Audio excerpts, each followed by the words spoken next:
Good morning to one and all present over here. My name is Tiwari from Asst BMS. My topic for presentation is digital marketing. Abstract: the rise of digital marketing has transformed the way businesses reach and engage with consumers. One of the most prominent form of digital marketing is social media advertising. The study aims to investigate the effectiveness of social media advertising on consumer behavior. The study utilized a survey questionnaires to collect data. A very good morning to one and all.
A very good morning to one and all present over here.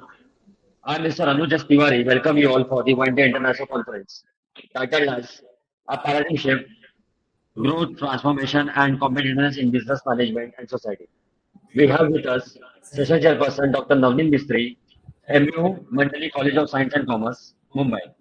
I welcome you, ma'am, for the today's e-conference. Moving forward, I would like to request Ms. Hemlata Tiwari to kindly present the paper titled as Digital Marketing. Over to you, Hemlata. Good morning to one and all present over here. My name is Tiwari from Asst BMS. My topic for presentation is digital marketing. Abstract: the rise of digital marketing has transformed the way businesses reach and engage with consumers. One of the most prominent form of digital marketing is social media advertising. The study aims to investigate the effectiveness of social media advertising on consumer behavior.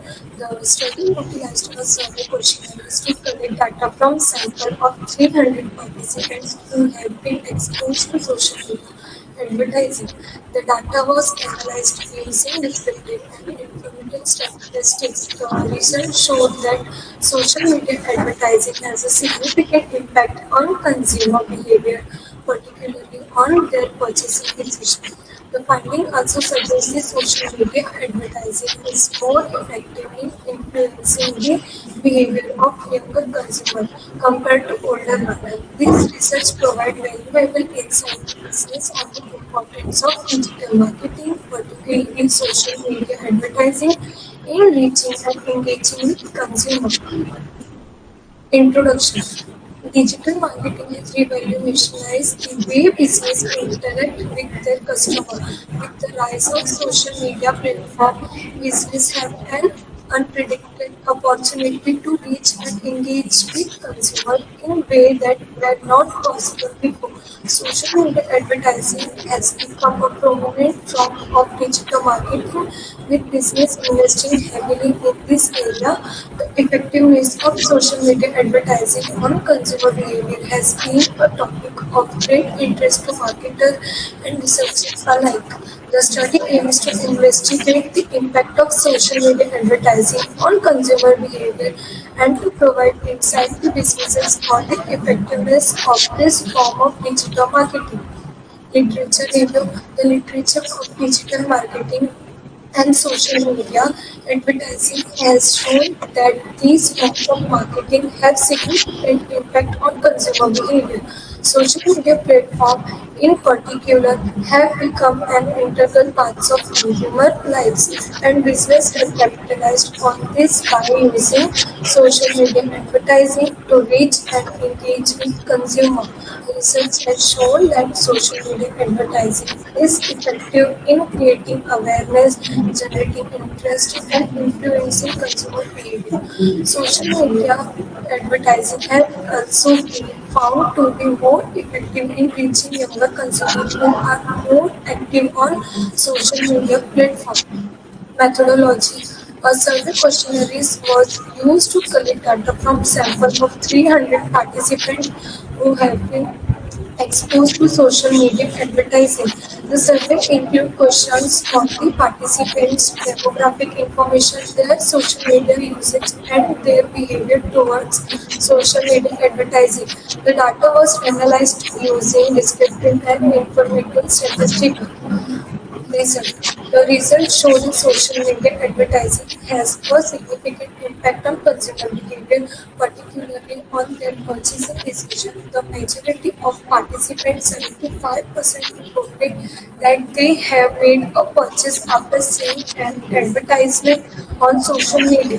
The finding also suggests that social media advertising is more effective in influencing the behavior of younger consumers compared to older ones. The result also show that the frequency of social media usage is positively correlated with the effectiveness of social media advertising. Conclusion. The research provides valuable insights for business on the importance of digital marketing, particularly social media advertising, in reaching and engaging with consumers. The findings suggest that social media advertising has a significant impact on consumer behavior, particularly on the purchasing decision. The study also highlights the importance of targeting younger consumers through social media advertising. Overall, this research emphasizes the need for business to invest in digital marketing, particularly social media advertising, to remain competitive in today's digital age. Thank you. Thank you, Amlata. Now we would like to request Mr. Vishnu to kindly present his paper titled as HR Analytics. Over to Vishnu. Morning, one and all present over here. Myself Vishnu Singh from Asst BMS, and my topic is HR Analytics. So, what is exactly HR Analytics? HR Analytics is the process of collecting and analyzing human resources data in order to improve an organization workforce performance. For example, if a software engineering firm has a high employee turnover, the company is not operating at a fully productive level. In prospectus of HR Analytics, there are four subpoints like establish standards, monitoring employee performance, implementing changes, and checking results. First of all, in establishing standards, the HR divisions can access existing employee performance and choose the appropriate key performance indicators. In monitoring employee performance, performance standards are crucial because they enable you to identify employee problems and provide solutions that might resolve them. And in implementing changes, once you have a clear idea of what needs to be addressed and how specific problems may be solved, you may take improvements to the employment process and assess whether they improve morale and productivity and output. And in checking results, you may assess the results of the adjustments and gather pertinent information to determine whether your efforts had to be desired effect or whether further adjustments are needed to be better outcomes.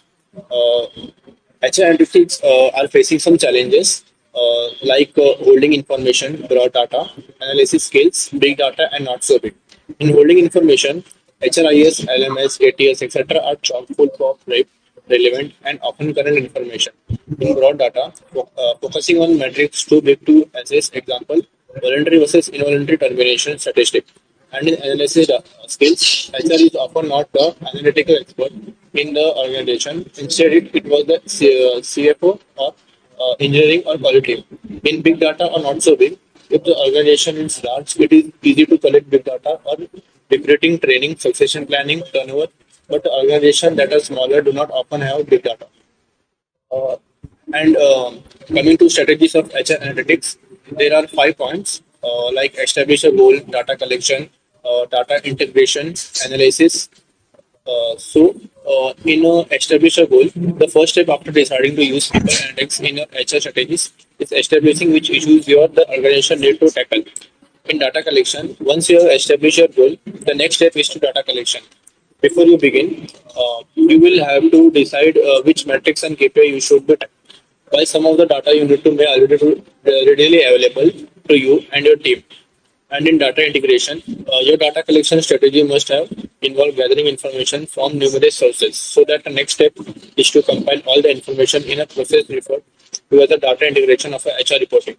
And in analysis, the next step is the process is actually analyzing the data.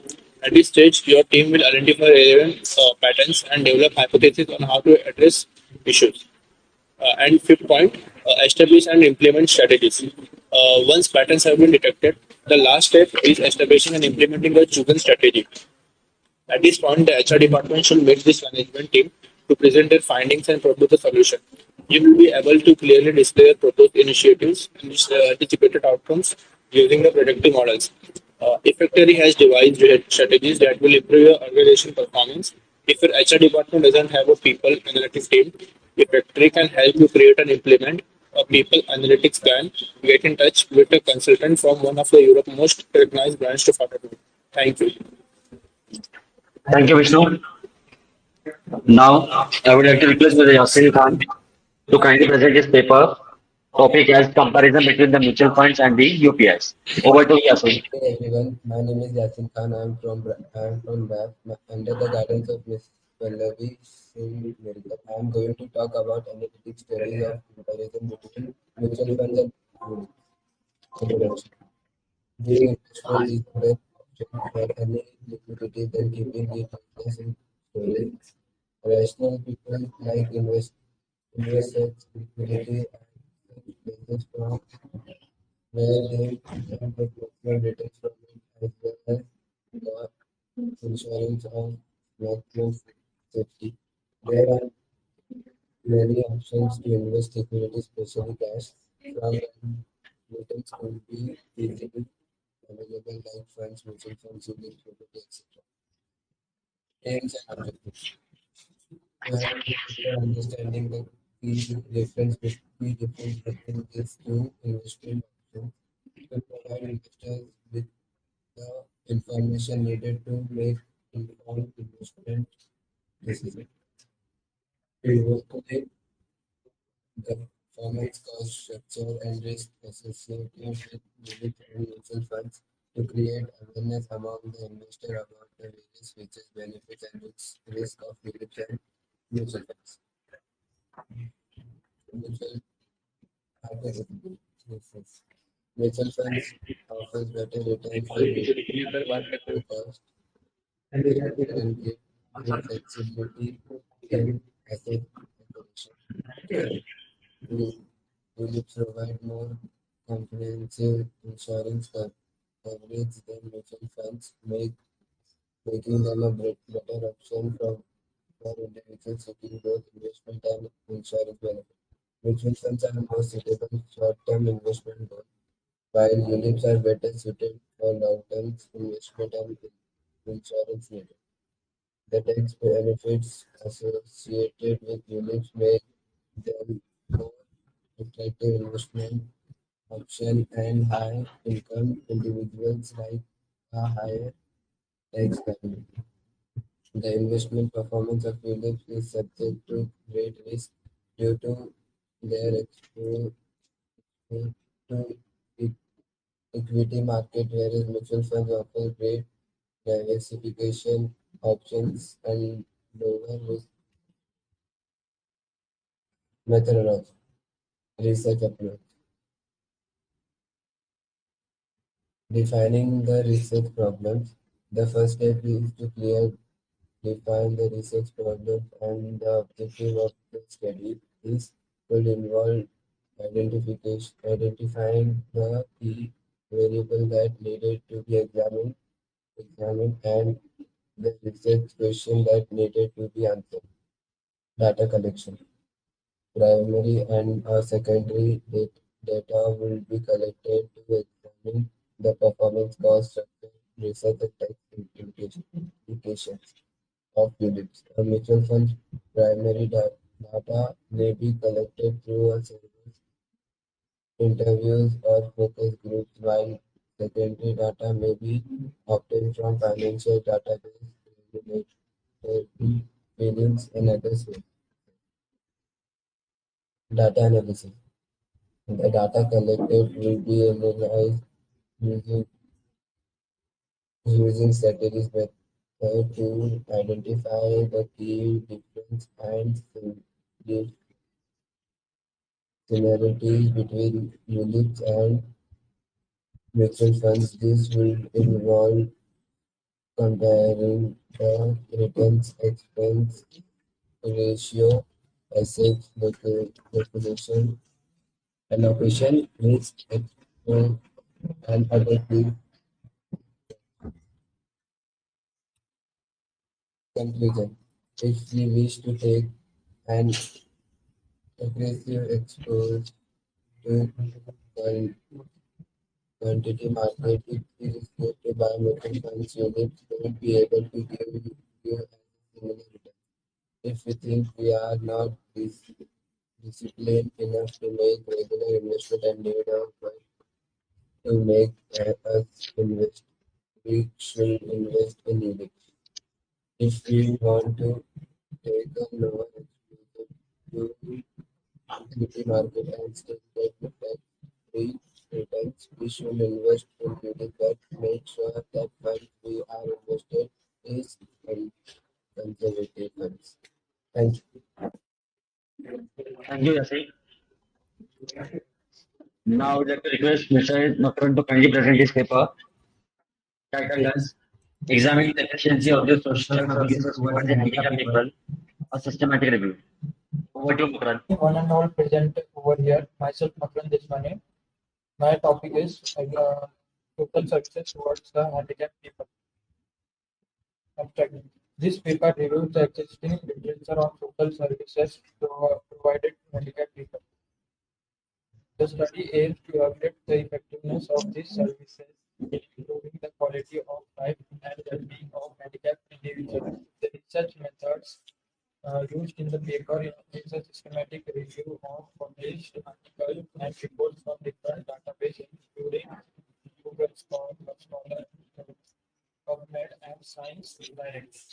The findings suggest that social services play a significant role in addressing the needs and concerns of handicapped people. These services provide opportunities for them to participate in community activities, enhance their social skills, and improve their physical and mental health.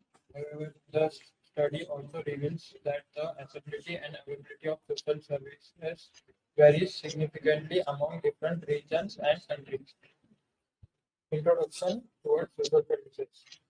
Social services refers to a range of programs and activities aimed at providing support and assistance to individuals who face social, economic, and health-related challenges. Handicapped people are one of the most vulnerable groups who require social services to live dignified life. Handicapped people refer to those who have physical or mental impairments that affect their daily activities and social interaction. The provision of social services for handicapped people varies among different countries and regions, and the effectiveness of these services remains a topic of debate. This paper aims to evaluate the effectiveness of social services towards handicapped people and provide recommendations for future research. Research methodology. The research method used in this paper is a systematic review of published articles and reports related to social services towards handicapped people. The paper includes a comprehensive search of database, including Google's Scholar, PubMed, Science Direct. The inclusion criteria for the study are articles and reports published between 2010 and 22, written in English and focusing on social services provided to handicapped people. This is the ratio of 2020's handicapped people. This is the current ratio of handicapped people result. The findings suggest that social services play a crucial role in improving the quality of life and well-being of handicapped individuals. The social services provided to handicapped people include healthcare services, employment and education support, social and recreational activities, and financial assistance. These services aim to address the physical, mental, and social needs of handicapped individuals, providing them with the necessary support resources to lead a fulfilling life. The study also reveals that the accessibility and availability of social services are significantly among different regions and countries. In some regions, the lack of funding and resources are trained professionally. The provision of social services to handicapped people. Conclusion: social services are people, providing them with the necessary support and resources to live a dignified life. However, the effectiveness of social services varies significantly among different regions and countries, highlighting the need for more comprehensive and standardized approach to providing social services to handicapped people. Future research should focus on identifying the most effective social services for handicapped people and exploring and barriers and challenges hindering the provision of these services. Additionally, policymakers and stakeholders should work towards providing more accessible, affordable, and comprehensive social services towards improve the quality of life and well-being of handicapped people. Thank you. Now I'd like to request Ms. Bhakti More to kindly present a paper titled as a case of the HR analytics to understand the effect of the employee turnover. Over to you, Bhakti More. Good morning, one and over here. I am Ms. Bhakti More from Tiwari BMS HR Specialization under the guidance of Pallavi Mirgal. Today I am going to talk about my topic, a case of HR analytics to understand effect on employee turnover.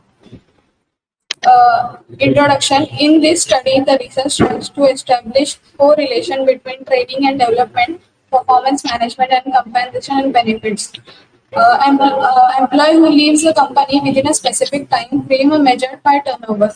Two categories of turnover exist: voluntary, where employee leave on their own initiative, and involuntary, where employee have been feared undergone a sanctional layoff or undergone a forced reduction.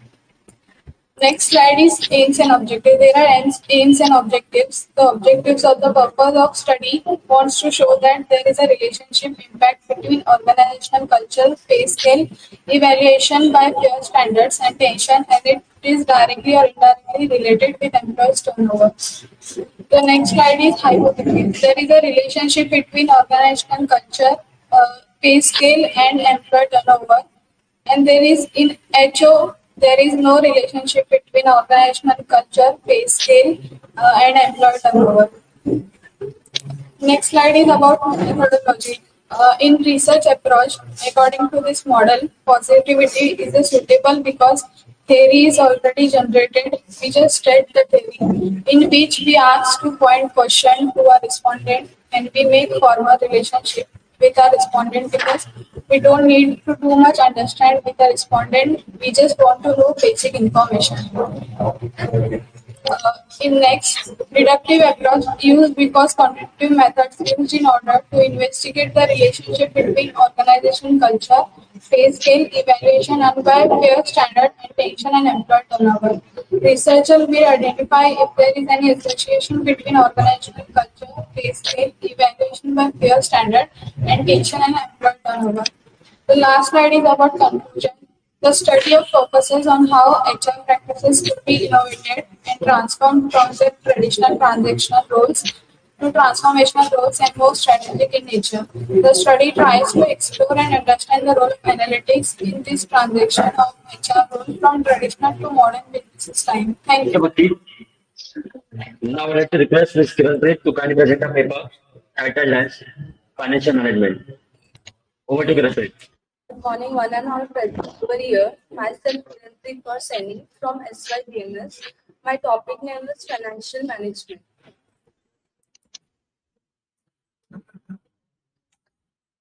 Financial management means the planning, organizing, directing, and controlling the financial activities of an enterprise. Concerns with product demand, allocation and control of financial resources. It refers the efficient and effective management of money funds in such a manner as to achieve the goals of the organization. Some definitions. Financial management is the operational activity of a business that is responsible for obtaining the effect and effectively utilizing the funds necessary for efficient operations. Financial management, the planning, directing, monitoring, organizing, and controlling of monetary resources of an organization. Scopes and elements of financial management. It helps to investment decisions, financial decisions, dividend decisions. These are the charts. The objectives of financial management is to ensure regular and adequate supply of funds, to ensure adequate returns to the shareholders, to ensure optimum funds utilization, to ensure safety on investment, to plan a sound capital structure. Functions of financial management, estimations of capital requirements, determination of capital composition, choice of sources of funds, investments of funds, disposal of surplus, management of cash, financial controls. Conclusion. Financial management is guided by several principles that the managers should adhere to in ensuring that the finances of the company are appropriately invested. The investment comes with the analysis of the outcome where different financial profitability and market ratios are used in establishing the stability of the firm. Thank you. Now I would like to request Ms. Dipali to kindly present a paper titled as an overview of the HR analytics to maximize the human capital investment. Over to Dipali. Good morning, one and all present over here. My name is Ms. Dipali Yadav. I am from BMS HR specialization under the guidance of Ms. Pallavi Mirgal. Today I am going to talk about an overview of HR analytics to maximize human capital investment. Here is introduction. HR analytics is the application of data analysis techniques to human resources data. It involves collecting and analyzing data related to HR function as recruitment, employee engagement, retention, training and development, and compensation to identify patterns and trends that can help organizations make better decisions about their human capital investment. There is some aims and objectives. First one is to optimize recruitment and strategies. HR analytics can be used to analyze the success rate of recruitment channels and identify the most effective resources of candidates. This information can be used to focus recruitment efforts and improve the overall quality of hires. Second one is to identify skills, gaps, and development opportunities. HR analytics can be used to identify areas where employees require additional training and development. This can help organizations to prioritize training programs and improve the overall skill level of their workforce. Hypothesis H1. Organizations that use HR analytics to inform their recruitment strategies will have a higher quality of hires and lower turnover rates. H2 is identify and addressing skill gaps through HR analytics, which will lead to increased employee productivity and performance. In H3, organizations that use HR analytics to create target employee retention strategies will experience lower turnover rates and higher levels of employees' engagement and satisfaction. In HR4, optimizing compensation and benefits through HR analytics will result in higher levels of employee satisfaction and lower turnover rates. In HR5, aligning HR strategies with overall business objectives through HR analytics will result in a more strategic and impactful use of human capital investment, leading